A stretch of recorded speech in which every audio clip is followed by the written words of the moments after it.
Dan hari ini saya akan baca kenyataan akhbar yang kita keluarkan pada hari ini, dan ini akan menjadi fokus kepada apa yang tema atau topik kita pada pagi ini.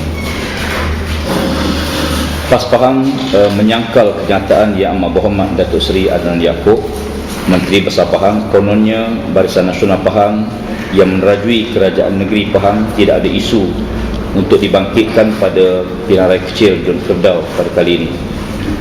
Sepatutnya Barisan Nasional Pahang mengambil kesempatan pada pilihan raya kecil Dun Kerbau untuk menerangkan tindakan-tindakan cemerlang yang telah diambil oleh kerajaan negeri dalam menangani segala masalah yang telah ditimbulkan, khususnya oleh Jabatan Audit Negara yang menegur pentadbiran kerajaan negeri Pahang.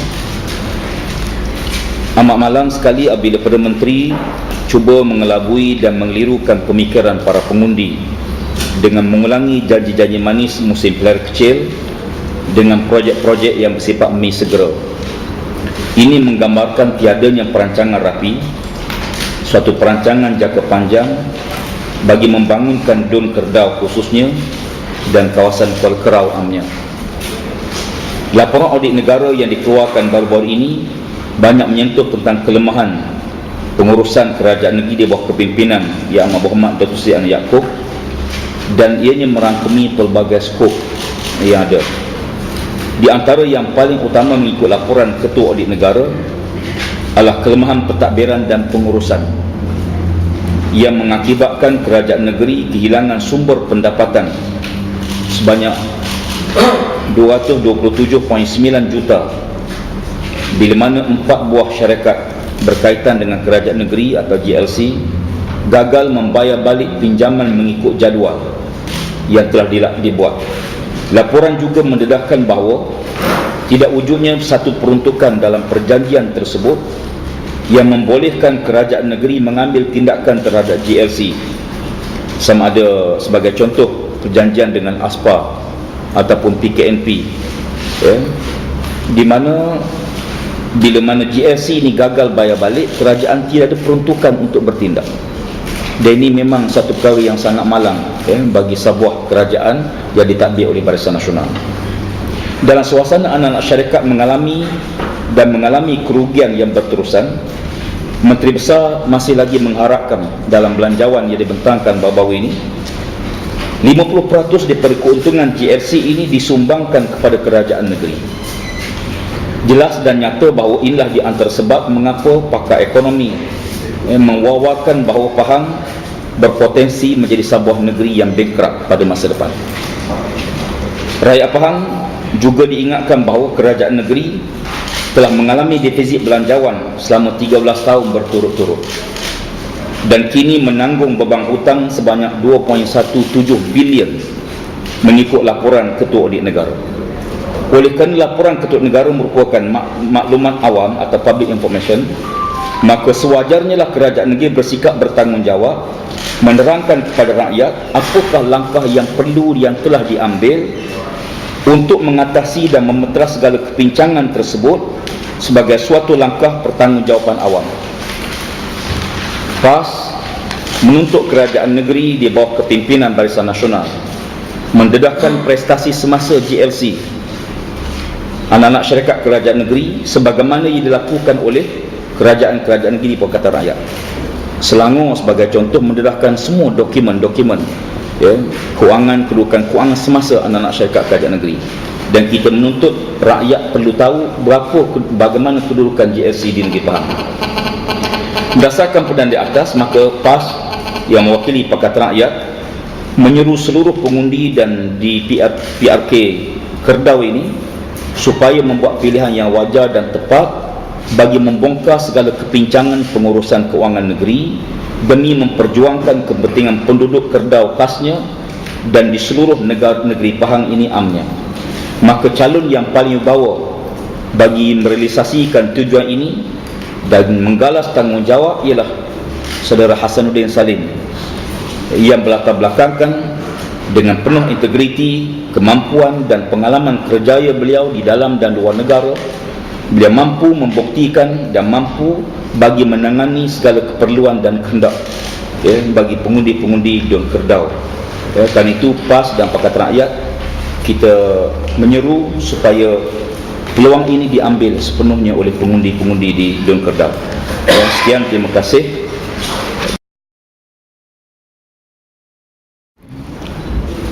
Kalau saya tambah sikit, Ya. itu belum masuk lagi hal yang bersabitan dengan saman yang dikemukakan, yang dibuat oleh syarikat-syarikat yang menyaman atas kekurangan dan kepincangan pengurusan kerajaan negeri yang juga akan kita dedahkan pada hari-hari yang mendatang. Termasuklah ya, kalau bersabitan dengan hal rakyat, kalau tidak GLC lah ceritanya, mungkin GLC itu tinggi sangat. Hal rakyat dari sudut peluang pekerjaan, anak-anak muda yang terpaksa meninggalkan Kerbau mencari pekerjaan di luar. Kenapa? Tidak ada kegiatan ekonomi, tidak ada kilang, tidak ada.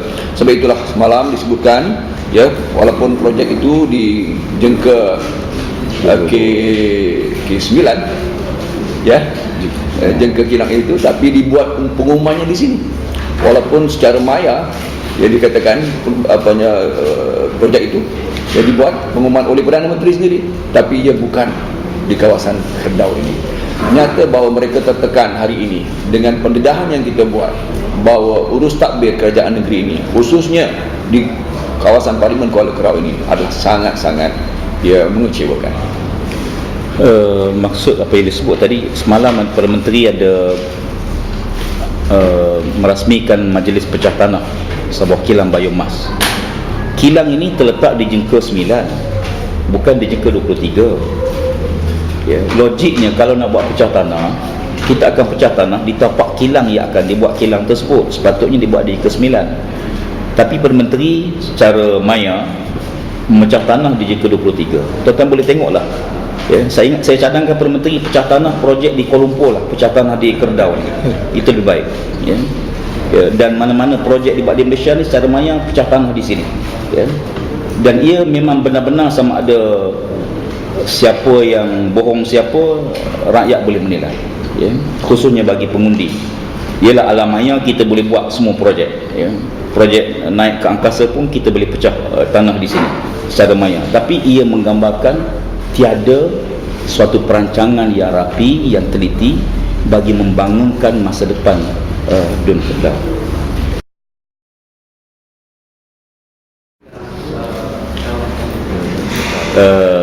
Sebenarnya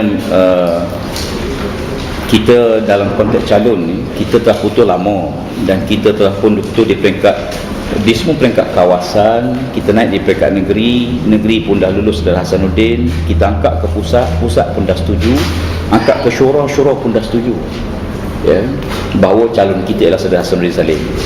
Sekarang dia mainkan isu, dia anggap bahawa mungkin nak lawan ustaz dengan ustaz lah, golongan agama lawan agama. Tapi bila kita tengok keperluan di Kerbau ni bukan agama ya. Keperluan dalam penduduk Kerbau ialah keperluan calon profesional, calon yang berdepan dengan masalah pembangunan, kepincangan, calon begitu ya. Kalau calon agama, saya fikir saya cadangkan supaya makmurkan dulu masjid yang ada ni pun tak makmur lagi ya. Jadi siapa calon yang penting bagi Dun ini, kita pilih calon itu, calon yang lebih baik bagi dalam konteks ini. Soal masa depan saya dan sebagainya itu bagi saya tak ada masalah. Dalam PAS ni kita turun bertanding, biasa kalah menang, dan tema kali ini kita akan menang insya-Allah. Kita harap kemenangan.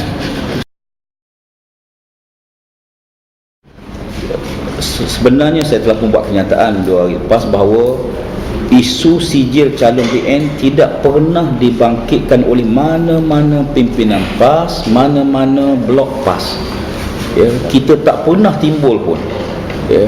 Isu soal dia luluh tak luluh bagi kami itu urusan dia lah, bukan urusan kita ya. Mungkin dia ditimbulkan oleh blok-blok tentu, mungkin kawan-kawan yang belajar bersama dia, mungkin orang tak puas hati nak jadi calon dalam dia, mungkin orang UMNO sendiri, wallahualam ya. Kemudian dia berjangkit daripada isu dia tak lulus kepada isu beli sijil.